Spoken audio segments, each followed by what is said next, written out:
এই পুরো জিনিসটাই হচ্ছে যাতে বাংলাদেশে হয়। তা আপনি ওখানে যা দেখছেন এগুলি ওদের ট্র্যাপটাই হলো যাতে এটার রিঅ্যাকশনটা বাংলাদেশে হয়। তাহলেই তো ওখানে যারা আছে তারা খুশি হবে যে না এই যে বাংলাদেশ এখন সেটেল হয়ে গিয়েছে। আমরা যা বলেছিলাম সংবাদ মাধ্যম থেকে আরম্ভ করে হিন্দুদের উপর হবে আমরা চলে আসছি বাংলাদেশের right. So we were a stable government. এইটা ছাড়া আওয়ামী লীগের কিচ্ছু নাই পৃথিবীকে দেখানোর জন্য যে আমরা না থাকলেই বাংলাদেশে অরাজকতা হবে। সো এই কারণেই আওয়ামী লীগ এই জিনিসটা চলমান থাকবে আপনি দেখবেন। আওয়ামী লীগকে বাংলাদেশের মানুষ রিফিউজ করেছে।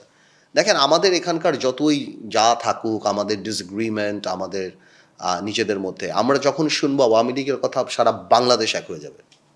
সারা বাংলাদেশ এক হয়ে যাবে। কারণ আওয়ামী লীগ সরকার তো ওইভাবে দেশ চালায় নাই। সো আমাদের জেনারেল শত্রু আপনার ধরতে হবে তাকে। কারণ আওয়ামী লীগ পলিটিক্স করে নাই। এখন আর পলিটিক্যাল শত্রু বলি না আমরা। আমরা বলি জেনারেলি এই দেশের শত্রু না।